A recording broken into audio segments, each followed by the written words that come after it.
Hello, all you wonderful Rise of Kingdoms players out there. This is Dragothien here. Today we're going to do another Commander Mastery series because that's what we do here. We try and help you guys out, figure out if this is the right commander for you on the battlefield. Is this what you guys really want to use, or is there somewhere else that you want to put your legendary sculptures, or, in this case, being a wheel commander, your gems, because he's costly on that old gem wheel. That being said, so Harald Sigurdsson, Viking after my own heart. I love it. He's got a brew, an ale in his hand. He's got a big old axe. And man, this guy chucks some axes around on the battlefield. But should we use him? Absolutely, we should use him. He is a stud in a few different areas. But what do we do on the Commander Mastery series? Well, this is what we do. We go over the skills. We say what's important and what's not. We say when is he usable? Using the skills that we have just outlined, how should we unlock this commander? Because now we've got skill lock coming up, so we can really dig in and see, is it worth it to get the expertise, or is he usable at a certain set of unexpertised skills?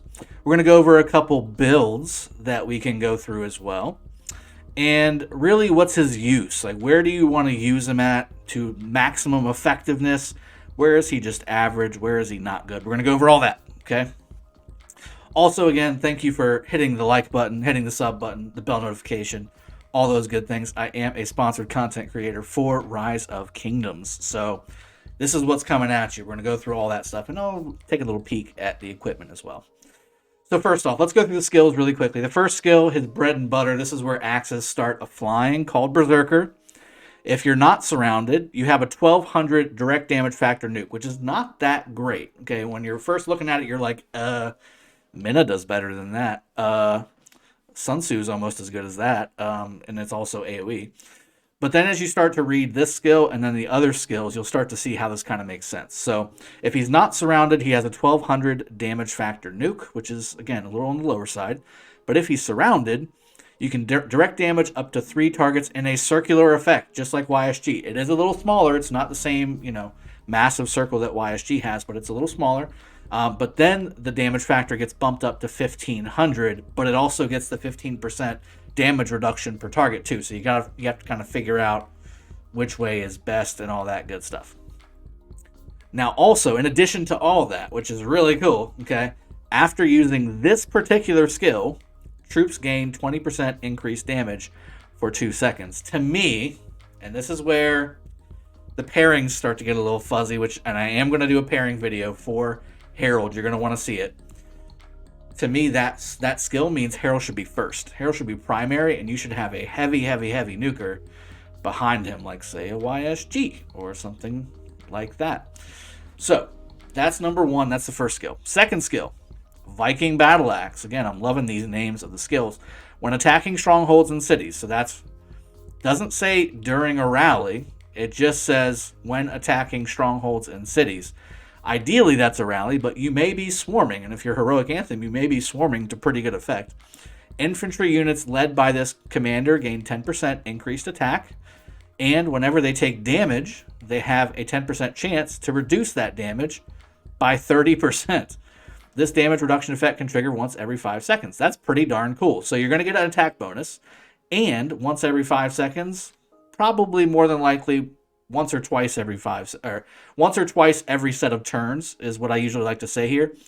You'll get a 30% damage reduction as well on that attack. Now, again, this is only when you're attacking a city or a structure. So garrisons on flags, passes, forts, all those good things. This also works in Ark of Osiris, people. Okay? Hint, hint, hint, hint. This is the big deal. Now, number 3, Varangian Guard. I think it's Varangian. This is a passive skill. Infantry units led by this commander gain 30% increased attack and 10% march speed. Flat. That's it. You don't need to do anything else. You just need to exist. All right? When this commander uses their active skill, all infantry units under their command gain 5% more attack, but lose 5% defense. This effect lasts 8 seconds and can stack up to 15 times. So it just says, when this commander uses their active skill. Well, it's going to happen quite often because of the next skill, okay? So we're starting to build, and commanders like these are really starting to come out, and it's kind of making you max them, and I'm kind of leaning towards what you should be doing here. But the reason this one is so good is because of the next skill. So you get 30% attack, 10% march speed. That's good, that's average. But the infantry attack stacking up to 15 times, that's 75% at the end of the day, and it doesn't reset unless you stop attacking. During rallies, that could be for quite some time, people. So then you're talking 105% attack just from this skill. That's a must-have skill. Fourth skill, when troops led by this commander are on the map and use their normal attack.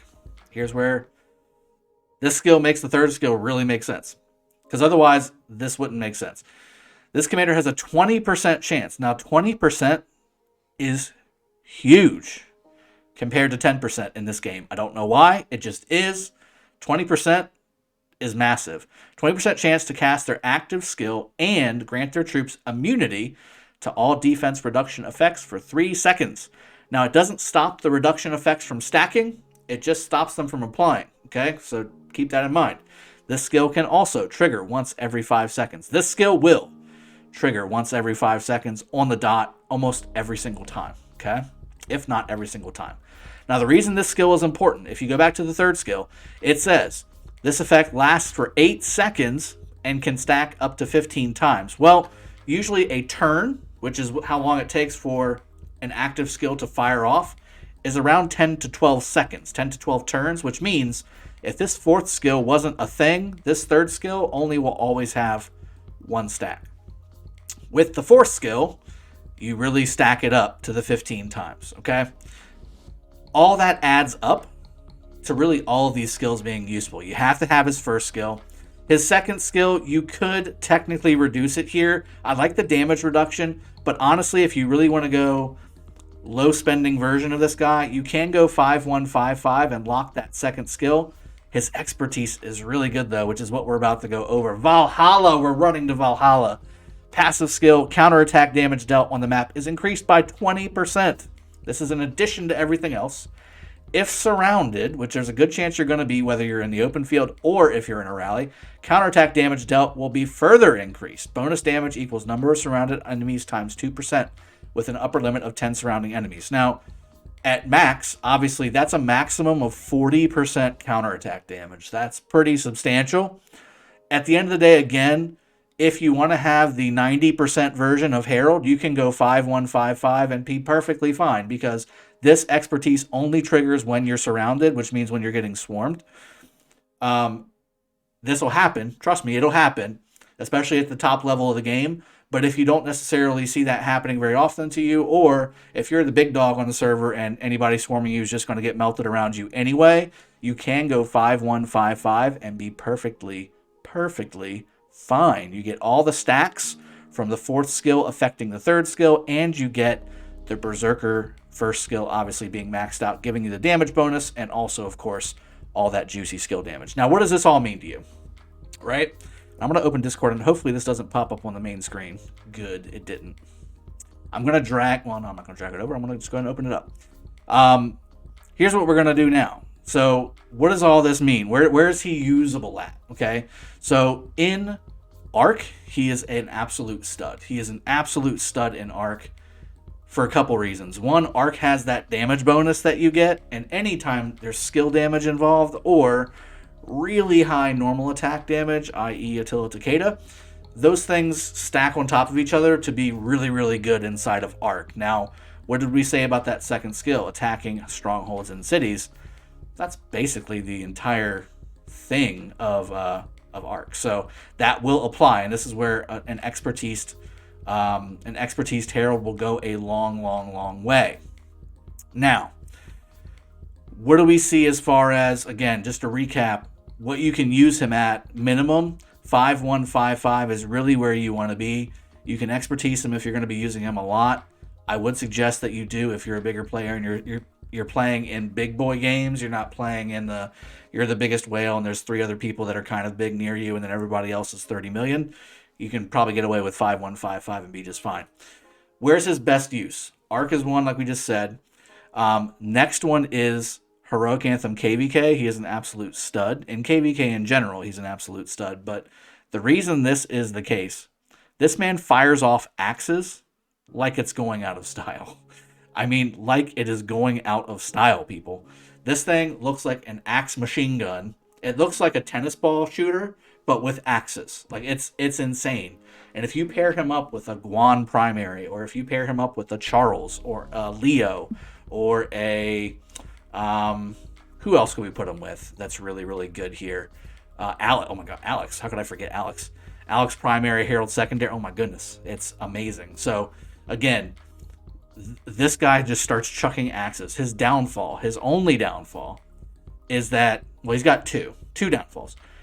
Downfall one is he is not very tanky. So if you end up going after this guy and getting him swarmed, he will do some damage with the counterattack damage bonuses from Valhalla Expertise, and also from the AoE that you get from being, if surrounded, you get that AoE 3-target troop damage thing. But again, if you get surrounded and you're getting pounded with skill damage, you're going to go down. There's no doubt about it. You're going to go down. Even with having Leo or Richard or Charles or Alex, you're still going to go down, okay? So that's a downside. He's not very tanky, but neither is Guan, and Guan's one of the best infantry commanders in the game. So you just have to know how to use him. Don't throw him in the middle of a swarm by himself and expect him to do a whole lot. He will melt, okay? Second downside I see is the actual number here, the direct damage factor number of 1,200, 1,500 when surrounded. I prefer him having an extra army hitting him to get that extra 300 skill damage. Now, if it's 10 extra armies, that's what I don't prefer, but I think everybody can probably agree with that. But because he machine guns these skills so fast, I mean, you're hitting your target, right? Everything's right with the world, and then you'll see bam, bam, bam, bam, bam, bam. Like, it's literally like somebody's beating a drum, but it's with axes getting thrown. I mean, it's insane. It's absolutely nuts. So absolutely incredible. And as far as the builds go, I'm going to show you a Guan build, but in all reality, it's really going to work with Harald as well. It's basically the same thing. All of the talents are exactly the same. Actually, I can just show you the talent build here. Here we go. This is my talent build for rallying. Now, I did go down and get entrenched just to try it, but usually I do. In fact, I'll go ahead and build it for you really quick. I usually do go feral nature, so we'll go 100% there. And I do like to go up to hold the line. We'll do that. 1, 2, 3, 4. We'll get the health because that's really good. We'll get the defense because that's also really good. I like the extra points to Iron Spear, getting those extra cav damage bonuses. I like the extra Undying Fury. Now the question is, do you want one little bubble of March Speed here at 3%, or do you want a 0.5% of attack? I like the March Speed. You could also go 2% extra skill damage for additional skill damage, depending on who you're partnering him with. I like the extra March Speed, so let's put that 3% there. This is your build, people. This is your open field build, and this will also work in rallies. I was using this because I was in Heroic Anthem with him, and I wanted to test out the extra bonus damages you get from Heroic Anthem tech, plus the additional 3% increased damage and taking 3% less damage. I wanted to kind of test it out. Spoiler alert, it's not really that big of a difference. So at the end of the day, Heroic Anthem, the tech is just so outrageous that does absolutely nothing. You can't really tell. So that's the build for Harald. And then here's the stuff I put on him. Now, you can switch this shield out for, obviously you want this proc, but you can switch this shield. This would normally be 10% health.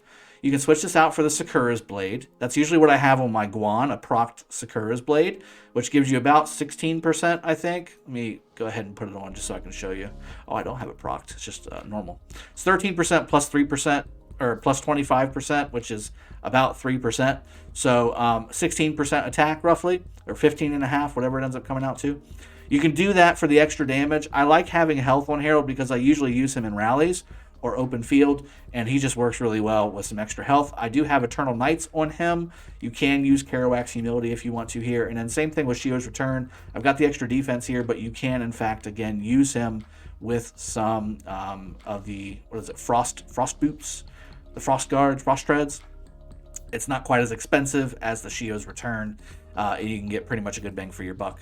I went heavy on defense and on attack here because of the negative defense mechanic that he's got on his third skill. So I wanted to try and offset that a little bit as much as possible, because I know more often than not I'm going to have that negative defense happening on the stacking. So I wanted to add a little more defense than I normally would, because usually I would have a lot of health stuff here to try and help keep him more survivable.